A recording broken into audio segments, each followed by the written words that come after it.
boys drinking rum and Coca-Cola. Go down Point Cumana, both mother and daughter. In a little honky-tonky village in Texas, there's a guy who plays the best piano by far. He can play piano any way that you like it, but the way he likes to play is A to the bar. Is that the Andrews Sisters? Kind of sounds like them, doesn't it? Yeah? It's not, though. It's not. But we're going to talk about them a little bit later on. Welcome to the Cheap Lounge, 5th season, 5th episode. Let's just get into the records. This is where I show and tell records that I have recently uploaded to Moody Mood Music, which is my hobby radio station. More about that lately too, but let's just get into some music here. Here's a record from 1970. Never saw it before. I never heard of the guy, Rene, Netto. Have you? I have not. Pictured here on the cover playing clarinet, saxophone, flute, trombone. In fact, he does play all of those instruments on this self-named album from 1970 on the King Instruments label out of New Orleans. So he was from New Orleans. The Sounds of Rene Netto is upon doing a little research, he was a Dixieland musical artist, and he only had, I think, 3 or 4 albums out. They were all Dixieland, except for this one, which definitely is not. It's got some easy listening, it's got some bossa nova kind of songs on it, has some really nice jazzy numbers, and there are some really kind of funky instrumental ones that I just love. That stuff that's giving me, that's kind of 70s vibe.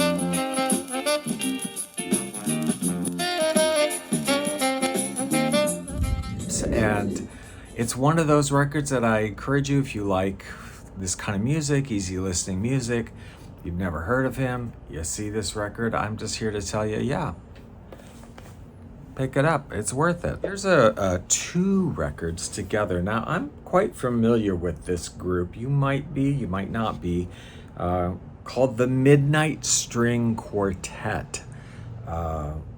They were a product of Snuff Garrett, or Tommy Garrett of Tommy Garrett and the 50 Guitars, who put together this group, which is a string quartet with a harpsichord, something similar that you might have heard in classical music. And they did a slew of records in the 60s, including a very nice Christmas album, but I think they were pretty successful and pretty well received. This, however, is a 2-record set from them, which is, as it turns out, a compilation. It's called Rhapsodies for Those in Love. It is put out by Capitol Record Club, exclusive deluxe 2-record set. However, on the more technicalities, side, it is not on the Columbia label or Columbia Record Club label. That's not indicated on the label. Itself, it's on the Viva Records, which they were originally released on. I don't know the history of the set, whether this, my friend Scott, actually, who you all know if you watch my videos that I visit in Phoenix area, is actually doing a video upcoming on Columbia record sets. He's been digging and researching and getting his stuff together in his collection, and doing a very exhaustive listing. I have not been doing all that, but it did strike me when I saw this, like, oh, Columbia Record Club exclusive deluxe 2-record set. So I love the Midnight String Quartet. This has lovely, lovely selections on it. And they do have the influence of that sort of more genteel, sort of classical music. Not quite on the level that you heard like on Bridgerton with the Vitamin String Quartet. But that was somewhat of the idea going on here, although these were more easy listening. They were that kind of like, let's kind of make it sort of classical. What they do that's annoying AF to me is that they will do actual classical themes on some of these songs, but they don't tell you what they are. They just rename them. So there's selections like Young Lover's Rhapsody and Tonight's Dream and Prelude to Love. But they're actually things like Chopin's Triste, I don't know how you pronounce that. Triste, sadness, whatever. There's some well-known themes, but they're not. I wish they would just, in quotes, give you the theme, because when I'm trying to find the actual name of the classical piece that it's taken from, Shazam, not very helpful, because it will oftentimes just try and get that specific recording. Once in a while it'll cough it up, but not very often. And I know some and I don't know others, and it's kind of a frustrating thing when I'm doing my digitizing to try and get the piece of origin's name in the title for my own use and for use on the station, because I don't want it to repeat things and they have different titles. That's annoying. Very annoying. Capitol Record Club and Midnight String Quartet is very annoying, but it's lovely music.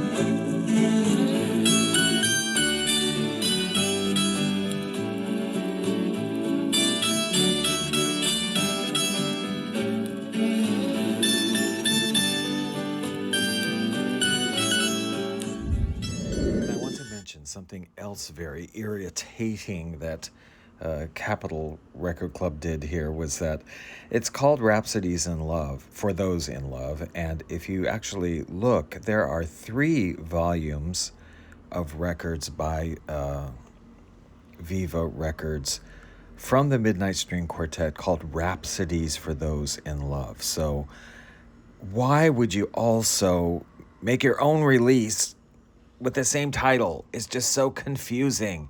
I had trouble even finding this release on Discogs. It's just, why would you give it the same title as 3 of their other albums? Why? Inquiring minds want to know. Here's a very fun record. I love my fake Tijuana Brass stuff. Tijuana Brass, Herb Alpert's group, so popular in the 60s.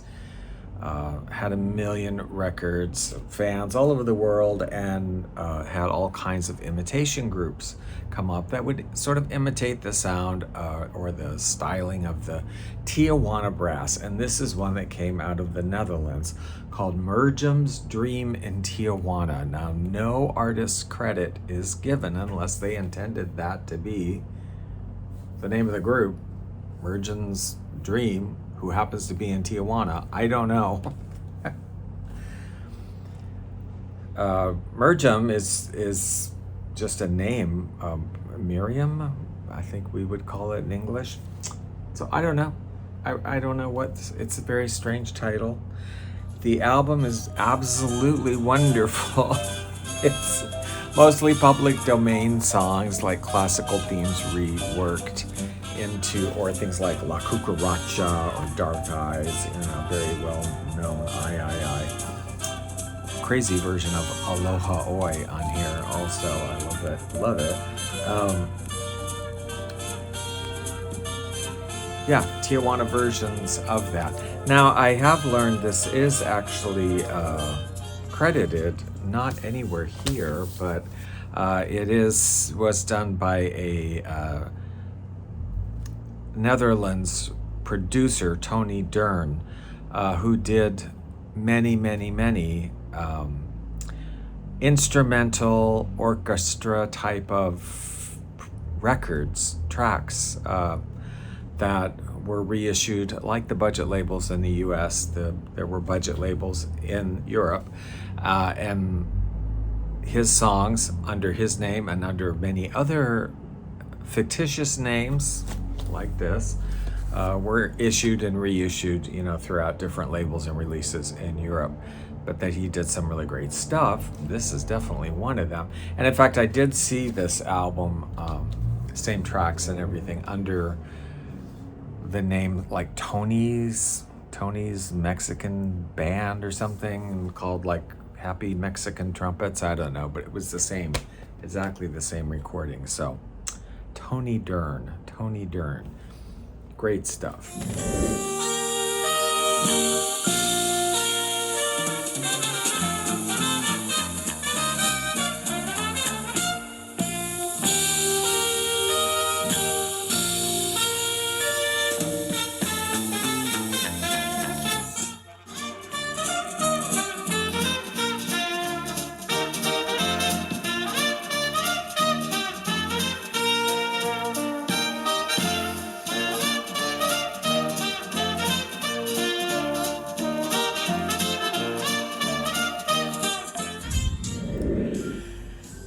Mr. Dean Martin. Well, we love Dean Martin. I love Dean Martin. I would say Dean Martin could do no wrong, but I actually didn't like this record.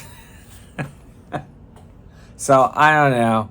1967 is when this one came out. Happiness is Dean Martin. It came on the heels of a string of successful albums and a string of successful singles from those albums. And this was released just before he started performing at the Stardust in Vegas. Why is there a baby doll on the cover? Weird.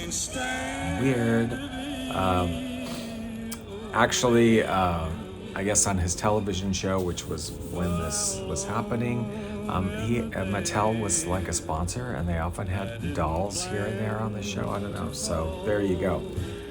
I don't know what the point of this record was. I mean, it seems to be very strange to me, and like they're kind of trying to be just funny, not recognizable songs, I think, for the most part on here. I mean, Lay Some Happiness on Me, I kind of recognized. Not really the other songs too much. He's Got You. But yeah, I just felt like they were trying to be funny, and he was trying to be extra funny, and I honestly I didn't like this record that much. Now, we put some selections on Moody Mood Music, of course, because I'm all about it, but yeah. No girl's gonna put a ring on me. That's how it's gotta be. I'm not the marrying kind. I've been known to run a mile when you're trying to lay some happiness on me. So the brighter side you'll see. No more loneliness to be. We'll lay some happiness on me.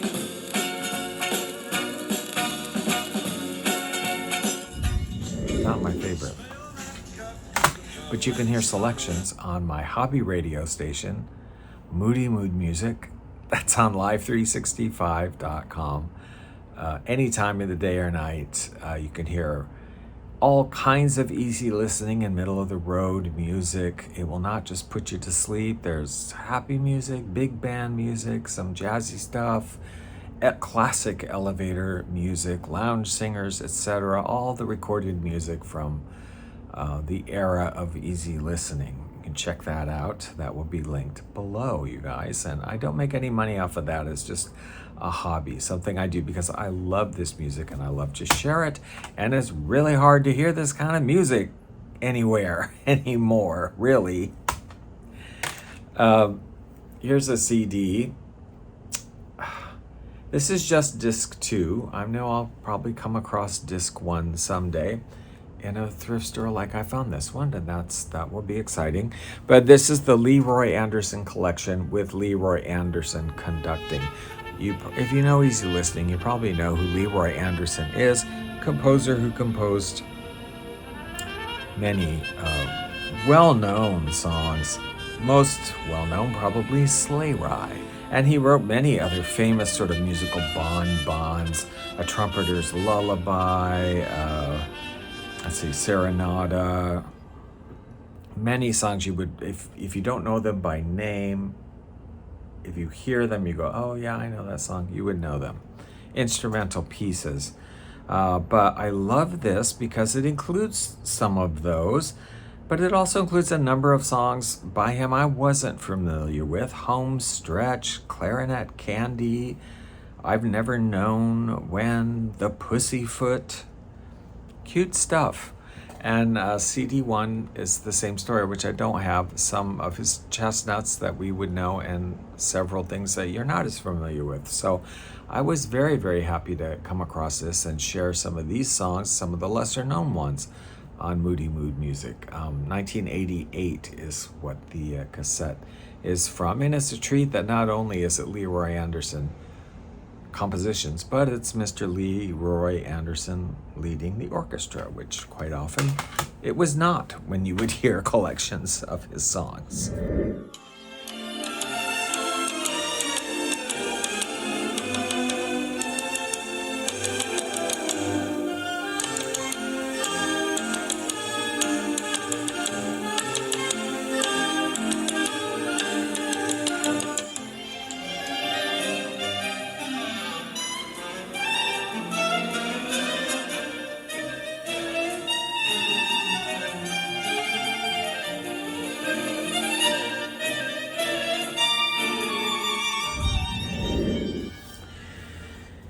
Here's a box set. Oh, it's heavy. Heavy. It's a big box set. It's a 10 record box set. The outside is not in the best condition in the world, but the inside is beautiful. This is a Reader's Digest pleasure programmed collection called Down Memory Lane, 65 years of song hits. Now, typical of the Reader's Digest box sets, 1968, did I say that? That's when it's from.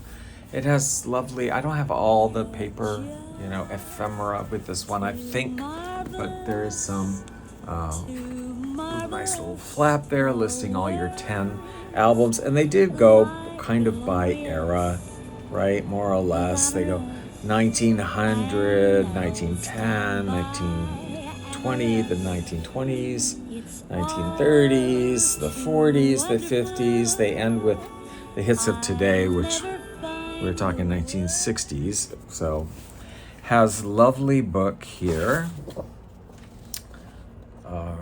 with many lovely liner notes about the era that the song, the album is, a record, the particular record is covering, and notes about each song. So much information. I love that Reader's Digest did such a good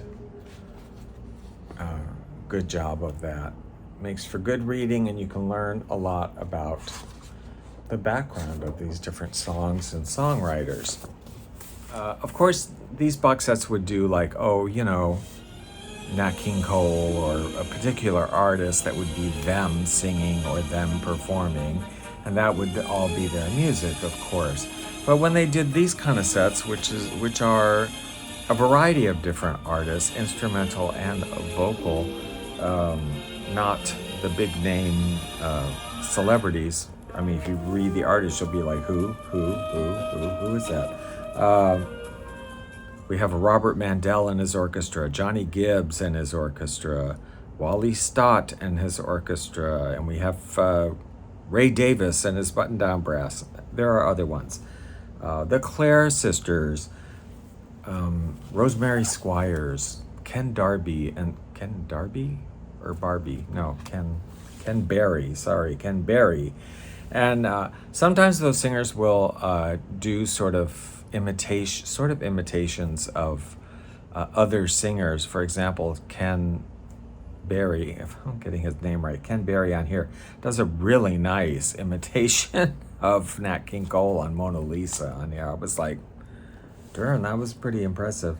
But anyway, Ken Berry, yeah. Anyway, just rest assured or understand that if you're getting a box set from Reader's Digest, it is primarily an instrumental orchestra with a chorus or whatever kind of grouping of recordings. Those are not albums that would have been available individually. That's not music that would have been on individual albums for the most part, that you could just, go to Columbia Records or Sony or whoever and buy the Clare Sisters sing whatever. Like, you're not going to find it. It didn't exist. They recorded those music for these box sets, and that's only where you're going to find it. So it's 10 albums here of stuff that you're not going to find on records in a dollar bin. You're going to have to get a set. Granted, the set might only be $1 depending on where you shop. I mean, what a deal. The box sets can be tremendous deals.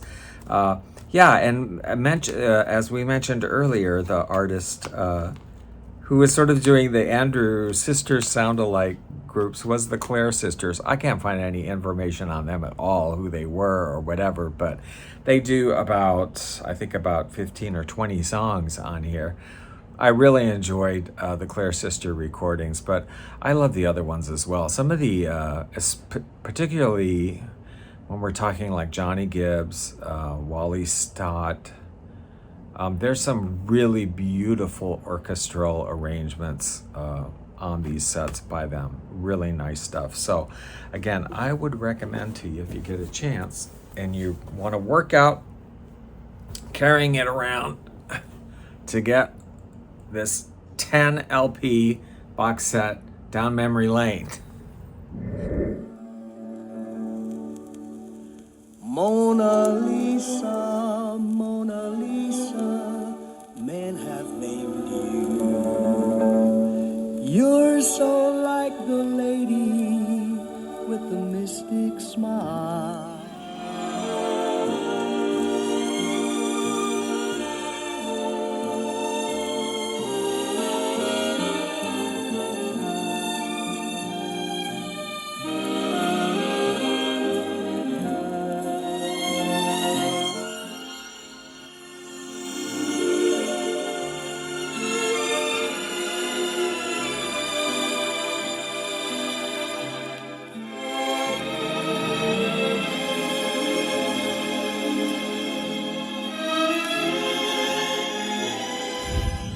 Reader's Digest, because it's pleasure programmed. It's pleasure programmed. It will give you pleasure. Hey, and by the way, don't forget to subscribe to my friend Scott's YouTube channel, Box Set Music Guy, for that upcoming video on Columbia House Records and Columbia Record Club and the Columbia box sets that's driving him crazy trying to get it all figured out. And also, you might enjoy the Facebook page that he runs called Vintage Vinyl Boxed Set Enthusiasts on Facebook. So check those out. Thank you guys for watching. If you enjoyed that, please give the video a thumbs up and subscribe if you want to see more. Share the video if you know anybody who likes this kind of music, and tune in. Tell them to tune in to Moody Mood Music on Live365.com. Ride the elevator of love. all the way to the top floor and all the way back down. And yeah, have a great day, folks. Thanks for watching. I'll see you in the next video.